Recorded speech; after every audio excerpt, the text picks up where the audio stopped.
После крупного землетрясения на юге Турции наш исламский журнал «Умма» инициировал благотворительную акцию в помощь братскому народу. Мы объявили сбор пострадавшим, и много людей, кыргызстанцев, которые живут как в нашей стране, так и за пределами, откликнулись на данную инициативу.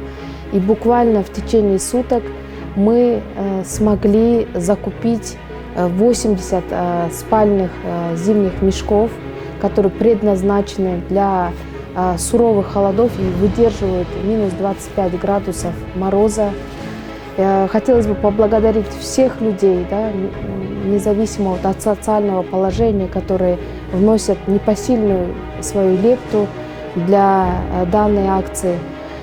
Также хотелось бы поблагодарить производителей, наших местных этих спальных мешков, которые они из-за благотворительности отдали по себестоимости, а также часть подарили от своего имени. Они сегодня будут переданы лично в руки представителям посольства Турции в Кыргызской республике, и мы надеемся, будут доставлены в кратчайшие сроки людям, которые находятся в тяжелой ситуации.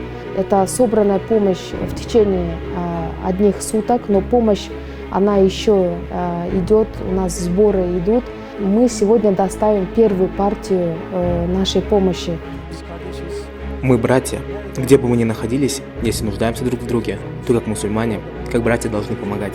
Большое вам спасибо. Пусть Аллах будет доволен вами.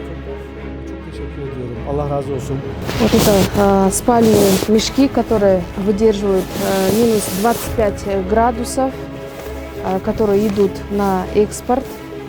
И они выглядят вот таким образом. То есть люди сейчас в Турции, которые остались без домов в суровые холода, они не замерзнут, иншаллах. И весь этот вклад благодаря простому народу Кыргызстана.